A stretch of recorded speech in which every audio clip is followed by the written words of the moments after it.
Ito, alam mo ba, binisita pa lang personal ng Pangulong Bongbong ang pabrika ng piyesa at mga bahagi ng sasakyan para po sa sibilyan. Oo. Sibilyan ito at maging sa military jeep sa Caloocan City. Meron pala sa Caloocan? Sa lugar sa Caloocan ito? Meron ba bang espasyo sa Caloocan na ganitong kalaki, no? Baka dati na yan.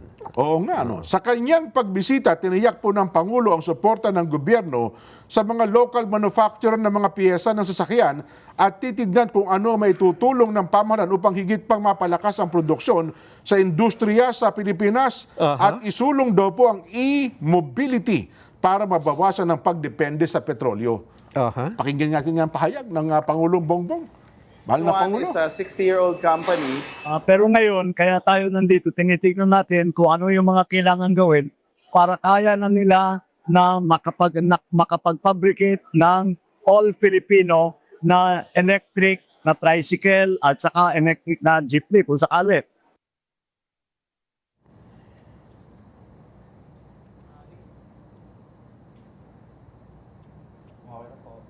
Ayun, ang ikli naman. Hindi nyo man lang hinababa. Ano sabi?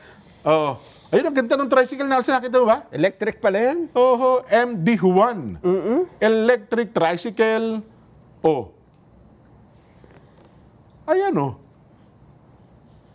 Dito na pala minamanufacture sa Pilipinas. Ang galing Paano kayo yung durability niya, no? Tsaka yung... Yung pinakita bang finished product? wala bang yan? Ano yung finished product? Ito, yan jeep. Ayan, jeep. Hindi, parang golf cart hindi, yung sasakyan mo yun Bakit nandun na parada? Pinapa-electric mo ba? Oo. Pinapa-convert mo electric? Ayan, yung mga bago sa gawa. Tool and die. Tsaka mga... Hindi mo matetepok ito. Ayan Walang sinabing background, Sino may-ari, sino nagpapatakbo. Sayang na ba? Hindi niyo naman lang dinagdagan ng impormasyon ito, Irma. Walang ka-detalye. Sino kasama ng Pangulo? Yung pag nasarap ng tawa, hindi si Along malapitan ba yun? Caloocan daw. Hindi si Along yan. Malaking tao Ha? Solidum ba yun? DOST Secretary, Renato Solidum? Ito naka-dark. Ito si Solidum yung nasa tabi ng Pangulo. Yung naka-dark.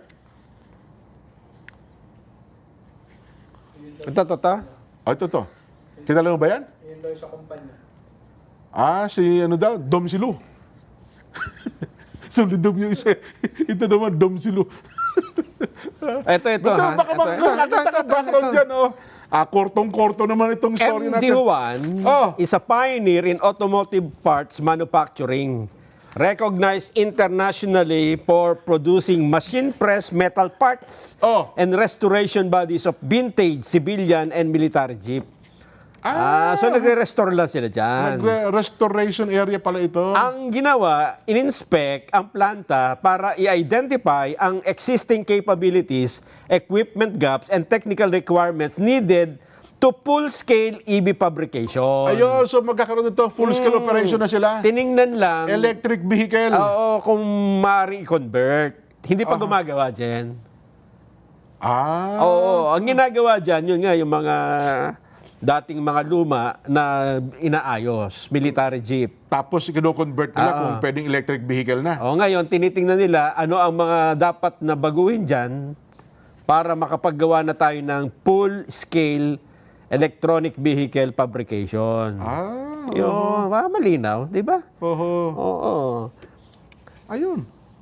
Kasi di ba dati naalala ko, yan Nelson, ipinupush na dati pa ng Department of Energy, di ba? Oo. Na talagang araling mabuti yung full electric vehicle sa Pilipinas. Ang gagawin ng gobyerno dyan, tutulungan ng national government itong pabrika. Itong... yan. Si Ginong Juan pala yan. Oo, at bibigyan din ng mga technical consultant para maitayo nga yung commercial scale EV assembly. Ayun. So itatayo pa lang yan. Ha? Oho. Oo. So ngayon, ang operation nila, restoration pa lamang ito. Yung nakikita natin dyan. Ayan, sana tulungan mismo. Oo. Kasi kanina hinahanap natin finished product. Oo nga. Hindi pa pala yan. Di, pero meron ng ibang mga, baka yun, ayun, Ah, tricycle yan, na kulay puti, oh. Baka, Hindi ba electric yan? Wala pa siguro. Ito, C-Trike, oh. Baka yan yung mga gagayahin nila. Oho. Yan. Hanapin nyo nga yung si Ginong Juan para makapanayam natin, ano? Oh. MD Kung Juan kalookan lang naman pala. Enterprises. Oh. Ipahanap natin si Ginong Juan.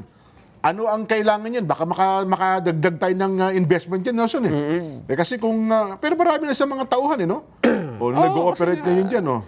Kaya nga, operational naman sila eh. Oo. Para may mga fabrication din sila ng mga body, etc., etc. Ang may-ari pala niyan ay si Romel T. Juan, at former president ng Electric Vehicle Association of the Philippines. Oh, kita mo na. EVAP. Ibap? Oo. Purada? Oo. Pero ang nag-establish daw ng negosyo ay si Dr. Maximino Dionisio Juan, kaya MD. Ayun. Maximino Dionisio. Oho. Yun. So matagal na pala itong pamilya Juan na ito sa ganyang industriya, no? Saan, ano? 1967. Wow. Oh, ang Ano ginagamit, na ang mga nagawa nila? ang ginagawa nila diyan mga surplus vehicle and replacement parts, mga pyesa. Ayun. Tama, mga fabrication nga siguro ito. Bawa may mga sirang kinukuha nila yung mga pyesa Oho. na ginagawang replacement parts. Ayun. Hanggang sa sila ay maging full body fabrication and global Sabi ko sa'yo, fabrication nga. Yun. gumagawa na ng ng Mga body, nung, yan. Oo, yun yung nakita natin kanina. Tamang papagawa ko ng cart dyan, eh. Oo, pwede. Pwede yan, ano? Paglalakuin ko ng pandesal at saka ng lomi dyan sa paligid, oh. Di ba? Electric vehicle na ngayon yan, di ba? Oh. Electric na. Electric na, wala pang kuryente. Wala pang wala pa palang petrolyo. Yes. Ayan. Tsak yan, Nelson, ano? Again, ang buong mundo, hindi lamang po ang Pilipinas, hindi lang po ang China, kundi ang buong mundo, ang trend talaga ngayon ay electric na, Nelson. Sa kabuuan na po ng mundo kasi ang plano talaga nila, pababain na yung carbon emission. Ang number one kasing polluter ng hangin at ng ating kapaligiran ay nanggagaling po sa transportasyon. Tama. Napakataas na porsyento. Transportasyon at saka yung mga pabrika. Ngayon, kung mababawasan mo yan, yung sa transportation, napakalaki ng pwede nating masave. May kinalaman po sa ating kapaligiran. Yung ozone layer natin, Nelson. Yes. Yan. Pero ang sakripisyo mo naman dyan, yung mina. Oo. Kasi mga minerals mo, saan manggagaling? Sa lupa, dito. Yan. Dapat makita ito bilang isang malaking larawan, potensyal ng mga Pilipino, Nelson. Kasi kung yaman ang mapag-uusapan ng minerals at mga raw materials ng baterya na ginagamit ng electric, galing po sa Pilipinas. Yes. Di ba? Yan pala dyan sa may Diparo, Novaliches, Caloocan City. Papalapit lang pala dyan sa may bahagi ng Diparo. Ayun.